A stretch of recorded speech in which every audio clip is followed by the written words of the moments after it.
ये कहानी बहुत समय पहले की है, जहाँ पर हम एक औरत को देखते हैं जिसका नाम एलिनोर है। दरअसल वो यहाँ की महारानी है। वहीं पर उनको एक गुलाब का फूल दिखाई देता है जो बहुत ही सुंदर होता है। वो उसके पास जाती हैं और छूने की कोशिश करती हैं, पर इससे पहले उनके हाथ में कांटे चुभ जाते हैं, जिससे रानी के हाथ से ब्लड की 3 बूंदें बर्फ पर गिर जाती हैं। वो ब्लड की बूंद उस बर्फ पर इतनी खूबसूरत दिखती हैं कि महारानी के हृदय में एक ख्वाहिश जाग उठती है। दरअसल महारानी प्रेग्नेंट हैं और वो सोचती हैं कि काश मेरा बच्चा इस बर्फ की तरह सफेद और इस गुलाब की तरह सुंदर हो। अब कुछ ही दिनों में महारानी को एक बेटी पैदा होती है जो बहुत ही खूबसूरत है, जिसका नाम स्नो वाइट रखा गया है। जहाँ पर उस राज्य में चारों तरफ खुशियाँ ही खुशियाँ थीं। समय गुजरता गया और स्नो वाइट पहले से बड़ी हो जाती है, पर एक दिन महारानी की तबीयत खराब हो जाती है, जिसकी वजह से उनकी मृत्यु हो जाती है। अब महाराज बहुत ज्यादा दुखी हो जाते हैं। तभी एक काली शक्तियों वाली जादूगरनी चुड़ैल महाराज को युद्ध करने पर मजबूर कर देती है, लेकिन महाराज उस जंग को जीत लेते हैं। इसी जंग में महाराज को एक पिंजरे में एक लड़की मिलती है जो बहुत ही खूबसूरत होती है, जिसका नाम रवेना होता है। दरअसल ये वही चुड़ैल है जो इस जंग को जानबूझकर हार जाती है और महाराज इसके खूबसूरती के जाल में फंस जाते हैं। अब अगले ही दिन महाराज उस रवेना चुड़ैल से शादी कर लेते हैं, पर शादी के रात वो चुड़ैल महाराज को मार देती है। जिसके बाद वो अपनी जादुई सेना को अंदर बुलाकर चारों तरफ तबाही मचाना शुरू कर देती है। अब स्नो वाइट अपने दोस्त विलियम के साथ भागने की कोशिश करती है, लेकिन उस चुड़ैल का भाई स्नो वाइट को पकड़ लेता है और उसको एक कमरे में बंद कर देता है। वो चुड़ैल इतनी शक्तिशाली थी कि वहाँ के सभी पेड़ पौधे सूख जाते हैं। वक्त गुजरता है और रवेना आज भी जवान है। वो अपनी खूबसूरती और जवानी को बरकरार रखने के लिए अपनी काली शक्तियों से दूसरों की उम्र छीन लेती है। उसके पास एक जादुई आईना होता है। वो उससे पूछती है कि इस दुनिया में सबसे ज्यादा खूबसूरत कौन है। आईना बताता है कि पहले तो तुम खूबसूरत थे, पर जब से स्नो वाइट बड़ी हुई है तब से वही इस दुनिया की सबसे सुंदर लड़की है और इसीलिए तुम पहले से कमजोर हो चुकी हो। स्नो वाइट तुम्हारे अंत का जरिया है। अगर तुमने उसका दिल निकाल लिया तो तुम हमेशा के लिए जवान और अमर हो जाओगी।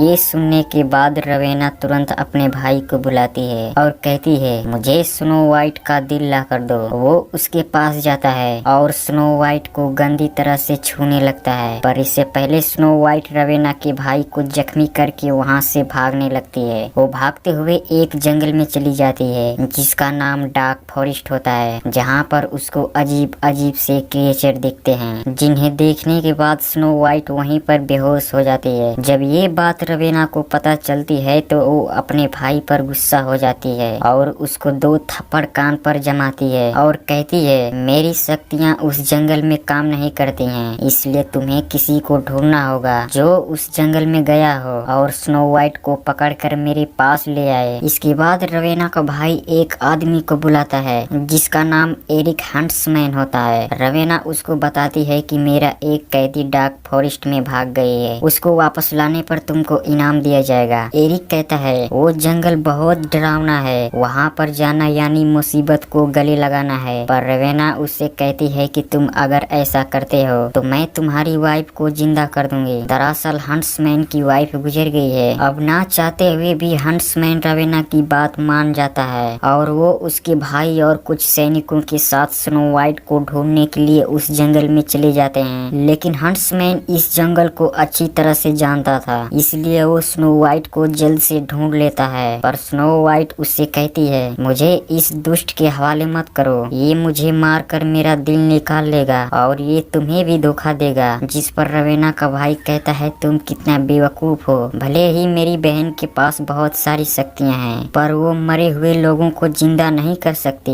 ये सुनने के बाद हंट्समैन गुस्सा हो जाता है और उन सैनिकों पर हमला कर देता है, जहाँ पर हंट्समैन उन सैनिकों को मार देता है, लेकिन रवेना का भाई वहाँ से बचकर चला जाता है। अब स्नो वाइट हंट्समैन से कहती है, तुम मुझे मेरे दोस्त विलियम के पिता ड्यूक के पास पहुँचा दो, मैं वहाँ पर सुरक्षित रहूंगी। लेकिन हंट्समैन कहता है, इस काम के लिए तुम्हें 30 सोने के सिक्के देने होंगे। स्नो वाइट इस सौदे को एक्सेप्ट कर लेती है। इसके बाद हम उसी विलियम को देखते हैं जो कि अब पहले से बड़ा हो गया है, जहाँ पर उसके पिता ड्यूक बताते हैं कि स्नो वाइट अभी भी जिंदा है और रवेना के महल से भागते हुए डार्क फॉरेस्ट में चली गई है। ये सुनने के बाद विलियम तुरंत स्नो वाइट को बचाने के लिए निकल पड़ता है। तभी रास्ते में रवेना का भाई आ जाता है। दरअसल ये भी वहीं पर जा रहा होता है, जिसके बाद विलियम भी इन लोगों में शामिल हो जाता है। अब हंट्समैन स्नो वाइट को लेकर जंगल से निकलने ही वाला होता है, पर तभी वहाँ पर एक बड़ा सा राक्षस आ जाता है और हंट्समैन को उठाकर दूर फेंक देता है। लेकिन इससे पहले वो राक्षस हंट्समैन को मार दे, स्नो वाइट जोर जोर से चिल्लाने लगती है, जिसके बाद वो राक्षस वहाँ से चला जाता है। अब ये दोनों भागते हुए एक गांव में आ जाते हैं, जहाँ पर हंट्समैन को एक औरत बताती है कि ये राजा मैग्नस की बेटी है। अब रात को हंट्समैन स्नो वाइट को उस गांव में छोड़कर जाने लगता है ताकि वो इस गांव में सुरक्षित रहेगी। पर उसी वक्त रवेना का भाई अपने साथियों के साथ आता है और उस गांव में आग लगा देता है, लेकिन हंट्समैन दूर से देख लेता है और स्नो वाइट को लेकर ड्यूक के किले की तरफ जाने लगता है। तभी यहाँ पर कुछ बौने आते हैं और इन दोनों को पेड़ में बांधकर उल्टा लटका देते हैं। दरअसल ये सभी के सभी चोर हैं जो इस रास्ते से आने जाने वाले सभी लोगों को लूट लेते हैं। स्नो वाइट इनको बताती है कि हमारे पीछे रवेना के सैनिक पड़े हैं, मैं राजा मैग्नस की बेटी हूँ, जिन पर इन बौनों को यकीन नहीं होता है। तभी उनमें से एक बौना बताता है कि ये सच बोल रही है, हमें इसकी मदद करनी चाहिए। जिसके बाद वो बौने इन दोनों को छोड़ देते हैं और अपने साथ लेकर एक परियों की दुनिया में लेकर चले जाते हैं, जहाँ पर एक जादुई हिरन होता है, जिसको देखकर स्नो वाइट उसके पास जाती है। पर तभी रवेना का भाई अपने सैनिकों के साथ आ जाता है और हंट्समैन से लड़ने लगता है,